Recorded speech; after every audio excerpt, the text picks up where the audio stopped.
قابل احترام بزرگوں اور دوستوں،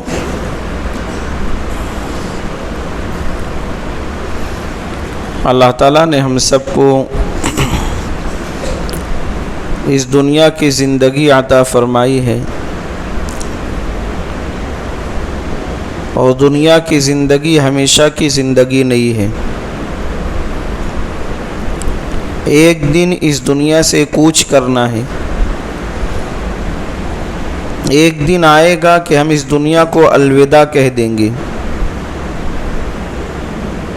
ایک دن آئے گا کہ ہماری زندگی کی شام ہو جائے گی۔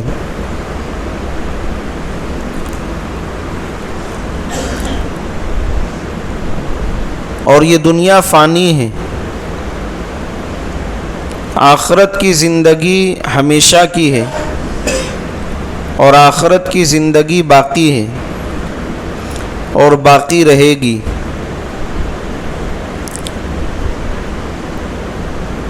اس دنیا کے اندر جو اللہ تعالیٰ نے ہم سب کو زندگی عطا فرمائی ہے، ایک مقصد کے تحت زندگی دی ہے۔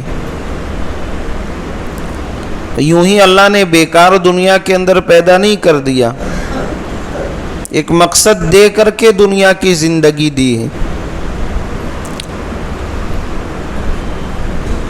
اور مقصد زندگی اللہ کی بندگی ہے، اللہ کی اطاعت و فرما برداری ہے، اللہ کے احکامات اور نبی اکرم صلی اللہ علیہ وسلم کی تعلیمات پر عمل کرنا ہے، اللہ کو راضی کرنا ہے اس دنیا کی زندگی میں۔ اور جو زندگی اللہ تعالیٰ نے دنیا کی عطا کی ہے، آپ اس پر غور کریں کہ دنیا کی زندگی بہت تیزی سے گزر رہی ہے، بہت سرعت کے ساتھ آگے بڑھ رہی ہے۔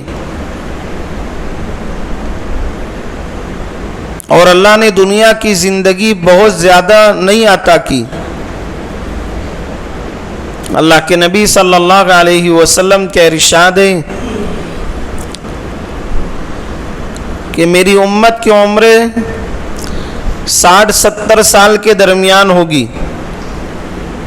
بہت کم عمر اللہ پاک نے عطا فرمائی، اور یہ زندگی بہت تیزی کے ساتھ گزر رہی ہے۔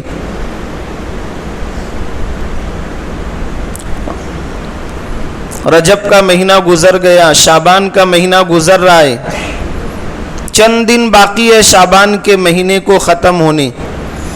ہم نے رجب کے آغاز میں اللہ کے نبی صلی اللہ علیہ وسلم کی دعا پڑھی تھی، اللہم بارک لنا فی رجب و شعبان وبلغنا رمضان۔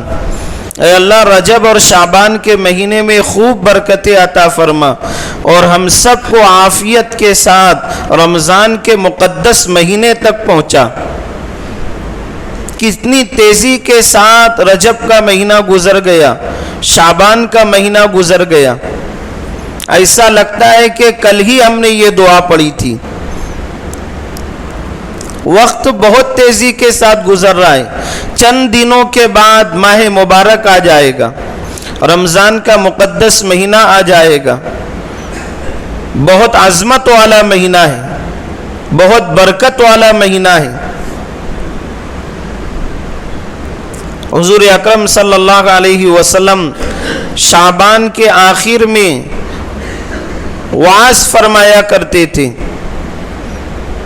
رمضان کے مبارک مہینے کے آنے پر ان کو خوشخبری دیا کرتے تھے، ان کے ذہن اور دماغ کو تیار کیا کرتے تھے کہ اب تمہارے سامنے ایک بابرکت مہینہ سایہ فگن ہونے والا ہے، جو بہت عظمت والا مہینہ ہے، بہت بابرکت مہینہ ہے۔ اس مہینے کی قدردانی کرنا، اور اس مہینے کی قدردانی یہ ہے کہ اس میں دن کو روزہ رکھنا، رات کو قیام کرنا۔ یہ غمخواری کا مہینہ ہے، یہ ہمدردی کا مہینہ ہے۔ اللہ تعالیٰ اس میں نیکیوں کے بھاؤ کو بڑھا دیتے ہیں۔ نفل نماز ادا کرو گے، فرض نماز کے برابر اللہ ثواب عطا فرمائے گا۔ اس ماہ مبارک میں فرض کو ادا کرو گے، ایک فرض کو اللہ 70 فرائض کے برابر ثواب عطا فرمائے گا۔ ایسا مہینہ ہے، اس مہینے کی قدردانی کرنا۔ جیسے رجب کا مہینہ گزر گیا، شعبان کا مہینہ گزر رہا ہے، ایسے ہی رمضان کا مہینہ بھی گزر جائے گا، لیکن مبارک ہیں وہ لوگ جو اس مہینے کی قدردانی کریں، اور اس کی قدردانی یہی ہے کہ اس کے اوقات کو ضائع نہ کریں۔ یا ایھا الذین آمنوا، اللہ تعالیٰ ایمان والوں سے ارشاد فرماتے ہیں، کتب علیکم الصیام، تم پر روزہ فرض کیا گیا ہے۔ اور فرض کا مطلب ہے کہ ہر بالغ مسلمان مرد و عورت پر یہ احکام بجا لانا ضروری ہے۔ جو اس پر عمل نہیں کرے گا اللہ اس کی پکڑ کرے گا۔ اس لیے اس مہینے کے آنے سے پہلے اس کی تیاری کرنا۔ شعبان کے مہینے میں ہی ہم رمضان کی اور عید کی پوری تیاری کر لیں۔ رمضان کا ایک ایک منٹ، ایک ایک سیکنڈ قیمتی ہے، اس کو ضائع نہ کریں۔ ہوتا یہ ہے کہ رمضان کے مبارک مہینے میں ہم عید کی تیاری میں مشغول ہوتے ہیں، اور ہماری رات گپ شپ میں گزرتی ہے، دن سونے میں جاتا ہے۔ بہت سارے لوگ تو یہ کہتے ہیں کہ رمضان کا مہینہ تو نیند پوری کرنے کا مہینہ ہے۔ نہیں دوستو، یہ نیند پوری کرنے کا مہینہ نہیں ہے، اور مہینہ تو کیا، پوری زندگی نیند پوری کرنے کا نہیں ہے۔ نیند تو مرنے کے بعد ہوگی۔ یہ دنیا کی زندگی سونے کے لیے نہیں ہے، آرام کے لیے نہیں ہے۔ ہم نے ابھی اپنے دل کو اللہ سے ملایا نہیں، ہم نے اپنے آپ کو اللہ سے ملایا نہیں ہے، اللہ سے لو لگائی نہیں ہے۔ اس لیے اللہ اللہ کا کہنا ہمارے لیے مشکل ہوتا جا رہا ہے، جبکہ یہ نام اتنا میٹھا اور اس نام کے اندر اتنی مٹھاس ہے کہ جب یہ نام لیا جائے تو دل کے اندر سکون ملتا ہے۔ لفظ اللہ، بزرگوں کے واقعات دیکھیں، ایک ایک سانس میں کئی کئی 100 مرتبہ لفظ اللہ پڑھ لیا کرتے تھے۔ آپ پڑھنے بیٹھو، 10 12 15 مرتبہ پڑھو گے آپ کی سانس ٹوٹ جائے گی۔ بانی دعوت و تبلیغ حضرت مولانا شاہ محمد الیاس صاحب رحمۃ اللہ علیہ، ان کی زندگی کے حالات پڑھے، ایک سانس میں کتنی مرتبہ لفظ اللہ پڑھتے تھے؟ 300 مرتبہ لفظ اللہ ایک سانس میں پڑھتے تھے۔ ایسے نہیں اللہ نے ان سے دنیا کے اندر دین کا کام لیا ہے، مجاہدات کرتے، قربانیاں دیتے تھے، اپنے آپ کو تپاتے تھے، مشقتوں سے گزارتے تھے، تب اللہ پاک ان کو یہ نوازتا تھا۔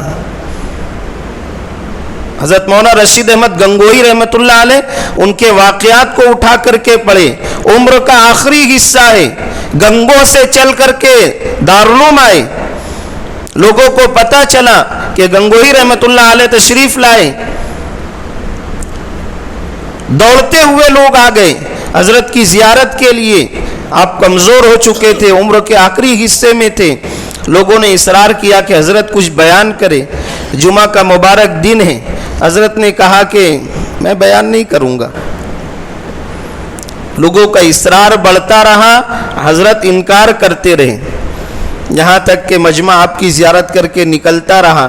کچھ لوگ یہ بات کرنے لگے کہ اجی کیا ہوگا ان کے بیان سے، عمر کا آخری حصہ ہے، بیان کریں گے بھی تو یہی کہ نماز پڑھو، اور نماز تو ہم پڑھتے ہی ہیں۔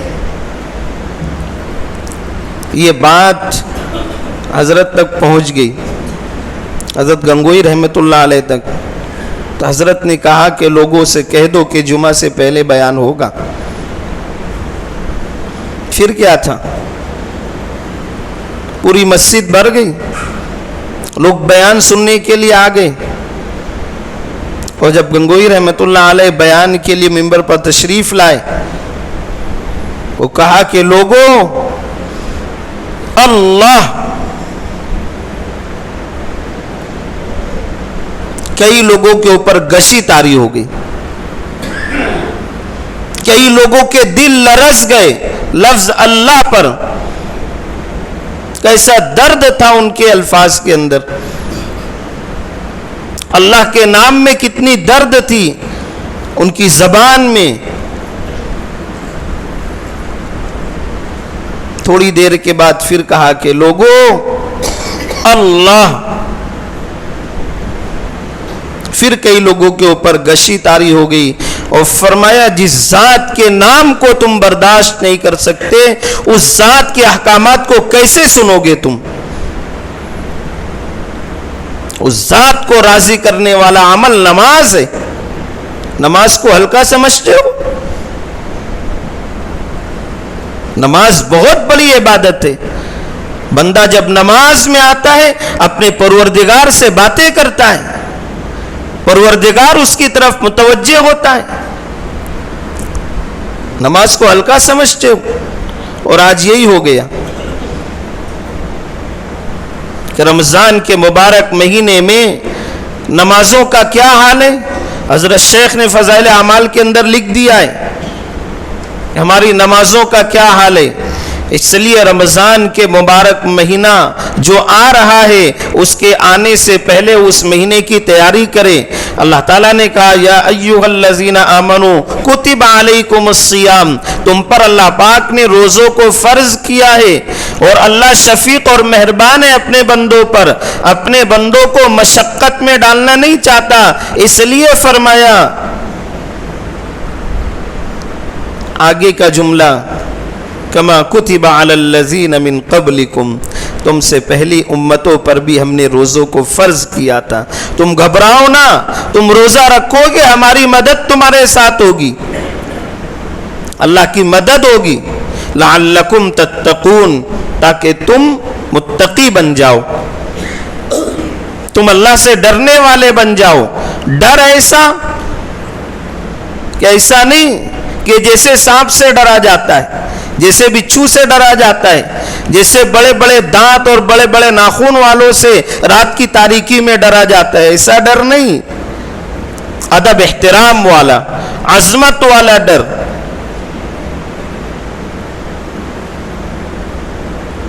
ہمارے شیخ مولانا صلاح الدین سیفی دامت برکاتہم ایک مثال سے سمجھایا کرتے ہیں کہ اسکول میں پڑھنے والا بچہ اگر کوئی غلطی کر دے تو اس کا دوست کہتا ہے کہ میں تیرے ابو سے کہوں گا، تو وہ کہتا ہے کہ ابو سے نہ کہنا، میں تجھے چائے پلا دوں گا، تجھے ناشتہ کرا دوں گا، تجھے سیر و تفریح پر لے جاؤں گا، لیکن ابو سے نہ کہنا.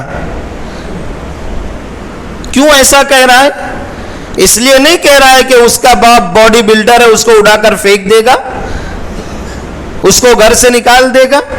نہیں، عظمت ادب احترام کی وجہ سے ڈر رہا ہے کہ جو باپ میری اسکول کی فیس ادا کرتا ہے، جو باپ مجھے خرچہ دیتا ہے، جو باپ میری اسکول کے سارے انتظامات کرتا ہے، جو باپ میرے کھانے پینے کے انتظامات کرتا ہے، میرے لباس کا انتظام کرتا ہے، اس باپ کو، اس مشفق باپ کو پتا چلے گا کہ میں اس بچے کے لیے اتنی محنت کرتا ہوں اور یہ بچہ اس طرح سے نافرمانی کرتا ہے، باپ کا دل دکھے گا. میں نہیں چاہتا کہ میرے والد کا دل دکھے.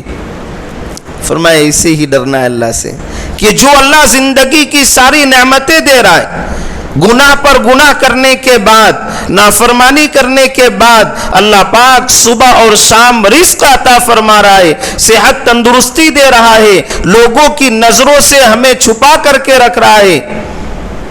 اس اللہ کو ہم ناراض کر دیں؟ نہیں. ڈر اس کا نام ہے، عظمت کے ساتھ، کہ وہ رب عظمت والا ہے. اس رب کی عظمت کرتے ہوئے، اس رب کا ادب احترام کرتے ہوئے ہم رمضان کے مبارک مہینوں کو گزاریں. ہمارے شہر کا المیہ ہوتا جا رہا ہے، اور مجھے یہ بات کہنے میں ذرا تردد نہیں ہے کہ روزہ بھی ہمارے شہر کے اندر 50% لوگ رکھتے ہیں. اس کی عظمت دلوں سے نکل رہی ہے. رمضان کا بہت مبارک مہینہ آ رہا ہے، اس مبارک مہینے کی قدر کریں اور روزوں کا اہتمام کریں. خود بھی روزہ رکھیں، گھر والوں کو بھی روزہ رکھنے کا اہتمام کروائیں. دوسری چیز یہ کہ رات میں جو تراویح ہوتی ہے، تراویح کا موقع ہوتا ہے، آپ شہر میں گشت کر کے دیکھ لیں. تراویح چل رہی ہوتی ہے، 2-3 صف ہوتی ہے مسجد میں تراویح کی، پورا چوک چوراہا بھرا ہوا ہوتا ہے، لوگ گپ شپ میں لگے ہوئے ہوتے ہیں، کوئی کام دھندا نہیں ہے، کوئی مصروفیت نہیں ہے، بس یوں ہی باکڑے پر بیٹھے ہوئے ہیں، اوٹلوں پر بیٹھے ہوئے ہیں، کھانے پینے میں لگے ہوئے ہیں. یہ رمضان کے مبارک مہینے کی قدردانی ہے. قرآن پاک جس کو اللہ پاک نے اس ماہ مبارک میں نازل کیا، اس ماہ مبارک میں اتارا ہے، جو قرآن کریم ہماری سفارش کے لیے اللہ کے سامنے جھگڑا کرے گا، اس قرآن کریم سے ہماری بے توجہی اس درجے کی. ہمیں قرآن پڑھنا نہیں آتا تو کم سے کم تراویح میں قرآن تو سن لیں، تراویح کی نماز بھی ادا کریں، بوجھ سمجھ کر نہیں، مشقت سمجھ کر نہیں، اللہ کو راضی کرنے کے لیے. قرآن پاک سنا جاتا ہے تراویح کے اندر، قرآن پاک پڑھا جاتا ہے تراویح کے اندر. اس کو سننا، اس کو پڑھنا کہ ہماری نجات کے لیے کافی ہے. میں نے شروع میں کہا کہ اس دنیا کی زندگی کو اللہ پاک نے ہمارے لیے عارضی بنایا ہے، چند دنوں کے لیے بنایا ہے، چند سانسوں کے لیے بنایا ہے. اس کے بعد ہمیں اللہ کی بارگاہ میں جانا ہے، کوئی ہمیشہ کے لیے نہیں آیا ہے. اس لیے اللہ کو راضی کر کے جاؤ. تو رمضان کا مبارک مہینہ آ رہا ہے، اس مبارک مہینے کے آنے سے پہلے ہم اپنے دلوں کو صاف کر لیں، ہم اپنے دماغ کو صاف کر لیں. اور دل کا صاف کرنا یہ ہے کہ ہم اپنے دلوں کے اندر سے کینہ کو، بغض کو، عداوت کو، حسد کو نکال دیں، دل کو پاک کریں. دل اللہ کے رہنے کی جگہ ہے، دل اللہ کے رہنے کی جگہ ہے. رمضان کے آنے سے پہلے اپنے دلوں کو پاک کریں، اپنے ذہنوں کو پاک کریں، اپنی نظر کو پاک کریں. بد نظری بھی ہلاکت کا سبب ہوا کرتی ہے. بد نظری یہ اللہ کو پسند نہیں ہے. نظر کی حفاظت انتہائی ضروری ہے. روزوں کے اندر جہاں بہت سارے کاموں سے بچنا ہے، وہیں پر انتہائی ضروری ہے کہ ہم اپنی نظروں کی بھی حفاظت کریں. یہ انسان کے اعمال کو ضائع کر دیتی ہے. ہمارے شیخ فرماتے ہیں کہ رات بھر کوئی بندہ قرآن پاک کی تلاوت کرے، آخر شب میں تہجد پڑھے، اللہ سے رو کر کے گڑ گڑا کر کے دعائیں کرے، فجر کی نماز با جماعت پڑھے، اور رات بھر کی عبادت کے بعد جب وہ صبح نکلتا ہے اور صبح نکلنے کے بعد کسی حسن والی عورت پر نظر ڈال دیتا ہے اور اس کو دیکھتا رہتا ہے، اللہ ساری رات کی عبادت کو ختم کر دیتا ہے. کتنی ڈرنے کی بات ہے، کتنی ڈرنے کی بات ہے. ہم سے تو ویسی عبادت نہیں ہو سکتی، اس کے باوجود ہماری نظروں کا غلط استعمال. ہم اپنی نظروں کی بھی حفاظت کریں. استقبال رمضان کے عنوان سے پروگرامات جہاں ہو وہاں شریک ہو کر کے اپنے ایمان کو بیدار کریں. رمضان کے مبارک مہینے میں ساری مشغولیوں کو ختم کر دیں، ایک مہینہ اللہ کی عبادت میں لگائیں. اما عائشہ رضی اللہ تعالیٰ عنہ فرماتی ہیں حضور صلی اللہ علیہ وسلم کا معمول رمضان کے مبارک میں یہ تھا کہ آپ صلی اللہ علیہ وسلم گھر تشریف نہیں لاتے تھے، بستر کو اٹھا کر کے رکھ دیتے تھے، اور آخر عشرے میں اللہ اکبر کبیرہ وہ اللہ کی عبادت میں مشغولیت ہوتی آقا صلی اللہ علیہ وسلم کی کہ جو بیان سے باہر ہے۔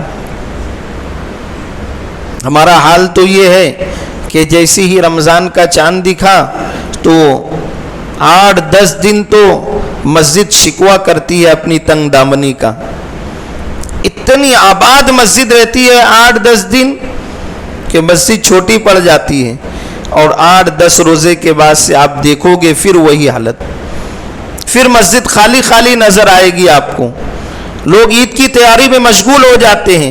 آقا صلی اللہ علیہ وسلم رمضان کا چاند دکھتا عبادت میں خوب اہتمام فرماتے اور آخر عشرے کے لیے تیاری کرتے اور اعتکاف کرتے تھے، اور ہمارا آخری عشرہ بازاروں کی نظر ہو جاتا ہے۔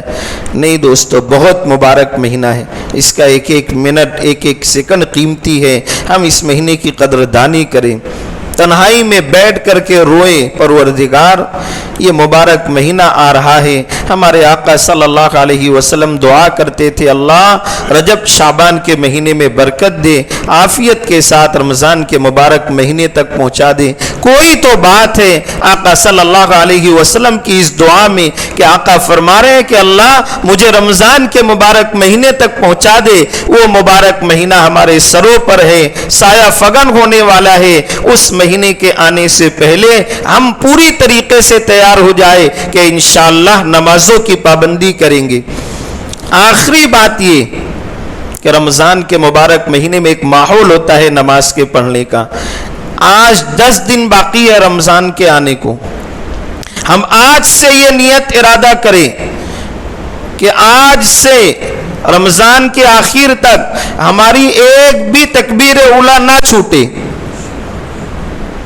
40 دن تکبیر اولیٰ کے ساتھ نماز پڑھنے والوں کے لیے بشارتیں ہیں، اور میں اس لیے 40 دن یہاں سے آخر رمضان تک کہہ رہا ہوں کہ رمضان کے بعد ہو سکتا ہے کسی کی تکبیر اولیٰ فوت ہو جائے، لیکن یہ ماحول ایسا ہوتا ہے کہ اس میں نہ سفر ہوتا ہے، نہ دنیا کی کوئی دوسری چیزیں لانے کے لیے باہر جانا ہوتا ہے، ہر کوئی اپنے مقام پر رہتا ہے، تو اس کے لیے تکبیر اولیٰ کے ساتھ پڑھنا نماز آسان ہو جاتا ہے۔ جائے کہ بہت سارے لوگ ایسے ہیں جن کی سالوں سال تکبیر اولیٰ نہیں چھوڑتی۔